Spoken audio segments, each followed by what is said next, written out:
Allah memberikan wahyu kepada Nabi Musa bin Imran dalam kitab Taurat ya. Inna ummahatil khotoya salasun. Jadi sumber atau pokoknya kesalahan atau dosa-dosa itu ada 3 perkara.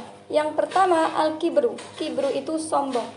Yang kedua wal hasadu atau iri, dengki gitu ya. Yang ketiga wal hirsu. Hirsu itu terlalu cinta dunia. Hirsu ala dunia. Nanti kita bahas satu-satu. Yang pertama al-kibru. Jadi sifat kiber atau sombong itu sumbernya kesalahan atau dosa. Banyak sekali sifat-sifat buruk manusia yang ditimbulkan dari sifat sombong. Dari sifat sombong timbul sifat ujub. Dari sifat sombong timbul sifat merasa paling hebat dan sebagainya. Banyak sekali contohnya sifat-sifat buruk yang dilahirkan dari sifat sombong. Makanya iblis diusir oleh Allah Subhanahu wa taala dari surga itu karena sifat sombongnya. Dia merasa lebih baik daripada Nabi Adam.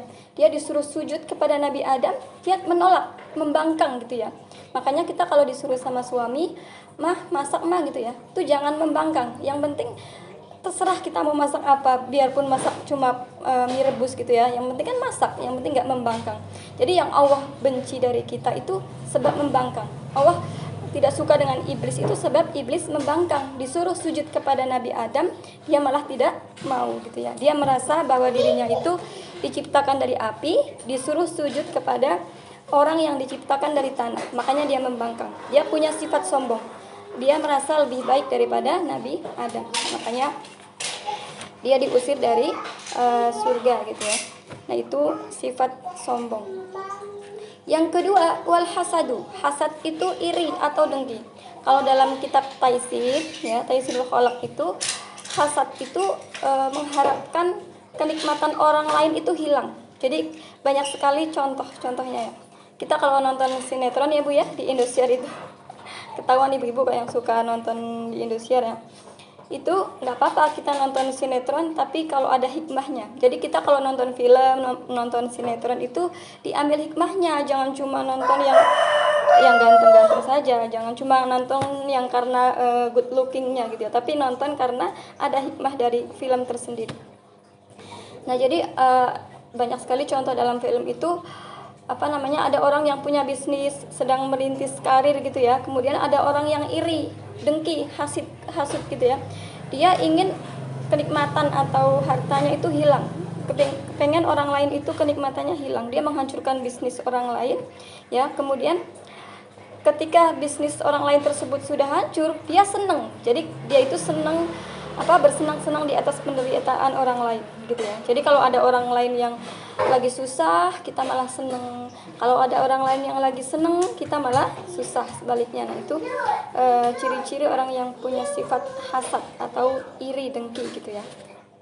Tapi gimana Ustazah kalau misalkan saya iri nih, teman saya itu bacaan Al-Qur'annya bagus, teman saya bisa baca Al-Qur'an, bisa baca kitab gitu ya, teman saya hafal alfiah dan sebagainya. Saya tuh irinya tuh cuma pengen gitu, nggak bermaksud benci sama orangnya, enggak, cuma pengen gitu. Nah yang seperti itu, kepengen seperti temannya atau kepengen seperti kesuksesan orang lain, itu namanya bukan iri atau hasad lagi, tapi hibtoh ya. Kalau dalam kitab Taisir itu namanya hibtoh, bercita-cita ingin seperti orang lain ya. Ada orang lain yang sukses secara hartanya, nggak apa-apa.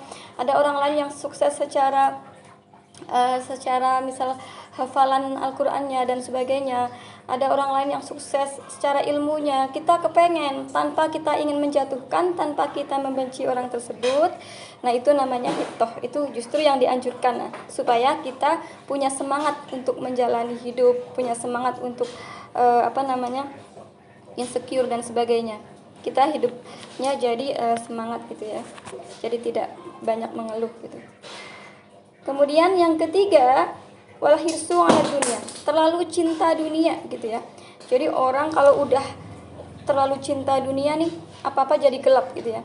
Makanya dikatakan ibaratnya kalau badan ketika sakit itu mau dimasukin makanan atau minuman itu rasanya udah nggak enak gitu ya, rasanya udah nggak mempan gitu ya. Dibuat tidur juga nggak enak gitu ya. Itu kalau badan kita sehat sakit gitu ya. Begitu juga hati, ketika hati kita itu gelap karena cinta dunia, karena terlalu cinta dunia, kalang kabut gitu ya, maka mau dimasukin nasihat atau muaidzah pun tidak akan mempan gitu ya.